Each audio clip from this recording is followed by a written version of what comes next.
Welcome, everyone. I am Bob Wurzelbacher, the director of the Respect Life Office for the Archdiocese of Cincinnati, and this is our video podcast series that we call Being Pro-Life. Each month, we'll discuss a different topic in the Respect Life arena. We'll hear a personal story from someone deeply affected by that issue. And finally, we'll share ways that you can get involved. This month's topic is serving the blind and deaf in our parishes and our church today. Part 2 focuses on ministry to the blind. As always, we have a special guest. Will you please introduce yourself? Yes, thank you for having me on this program today. My name is Christopher Sabine. I am a proud member of Assumption Parish. I converted to the church in 2005. Tell us your story. Yes, I was actually born with a condition called optic nerve hypoplasia, which occurs when the optic nerves that connect the eye to the back of the brain fail to develop during pregnancy. I was considered blind, very basically function as a blind person. I use a white cane.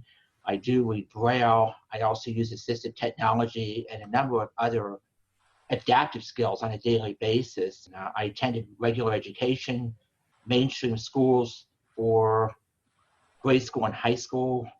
But however, I attended specialized programs for people who are blind. I graduated from high school with honors. I went to Wright State University, graduated with a degree in social work. I got my master's degree from the University of Cincinnati. Was it really difficult to find the resources you need in order to get a master's degree, right, at a regular university? Getting access to resources and information in accessible format was pretty much an ongoing struggle. And I also had to be very creative as far as finding readers and finding supports that were in a position to support me and it could actually read honors level college material. And I'm going to tell you that is, if you've been through that process, it's a challenge. It certainly builds character. And I did have a lot more support being in Cincinnati because I had my parents, and I also had some wonderful supports from the Cincinnati Association for the Blind and Visually Impaired. These continue to be the things that I wrestle with as far as being accommodated and getting the information I need to participate in Mass and parish activities.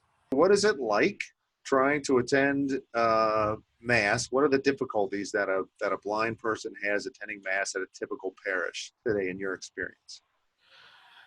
Bob, that it's really a multi-dimensional issue. It's almost as if I'm not even acknowledged, especially in the many cases where I've had to travel independently to Mass, which the relatives that take me to Mass on a weekly basis. I go to our church pretty much every week, pretty much every Sunday morning, or 9 o'clock Mass or 11 o'clock Mass at our church. But I have been to our parish independently many, many, many times. I served on our pastoral council for 3 years. I go to the front of the pew where the altar is so I can get assistance essentially taking communion.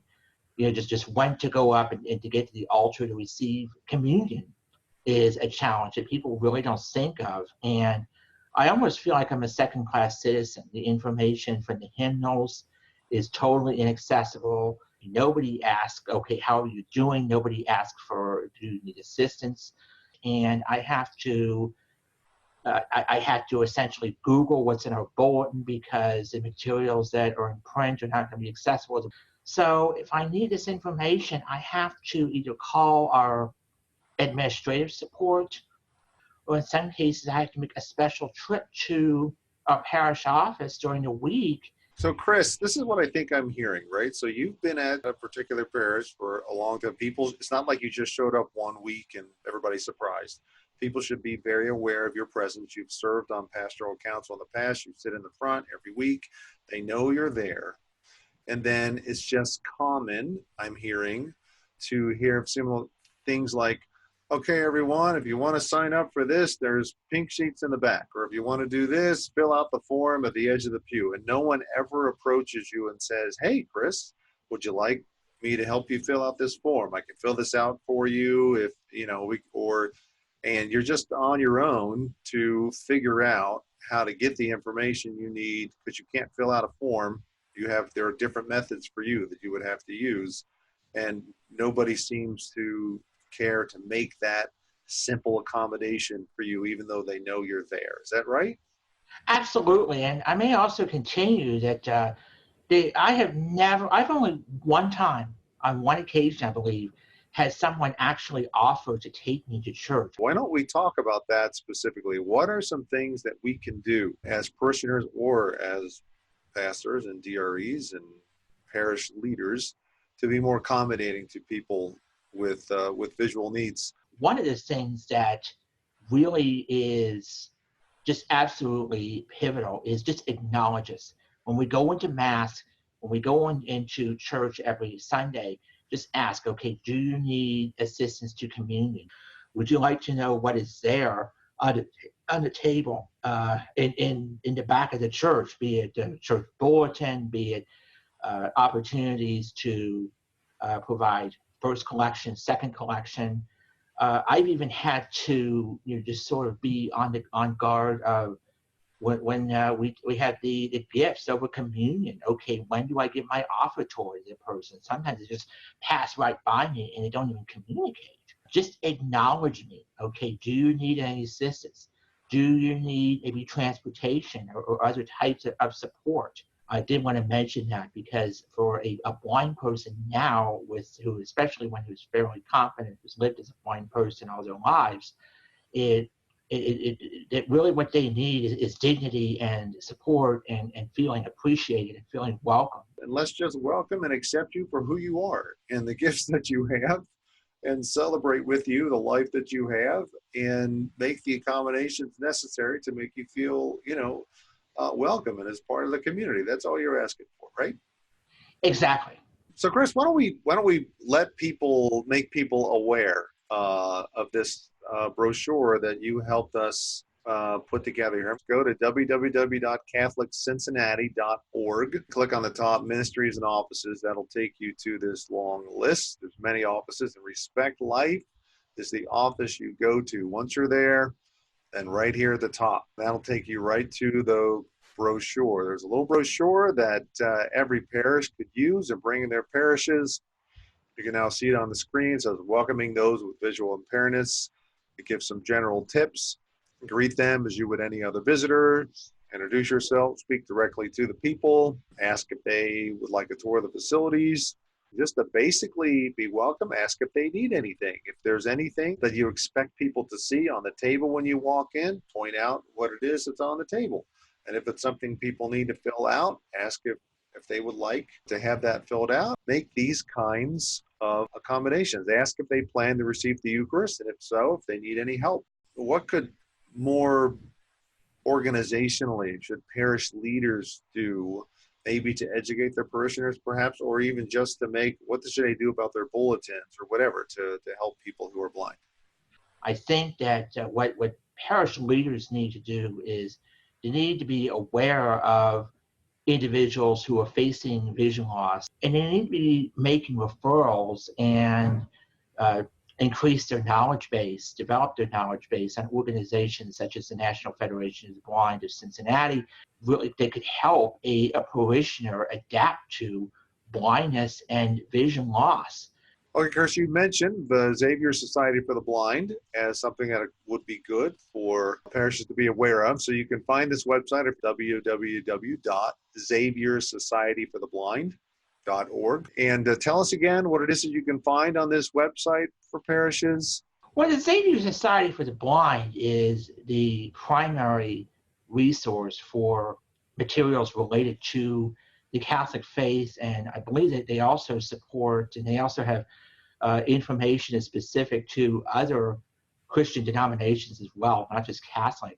That is a resource I would recommend to people who are experiencing vision loss and they want to continue to have access to the faith, liturgical materials. You also mentioned the National Federation for the Blind, nfbohio.org. What can we find on this website here, nfbohio.org?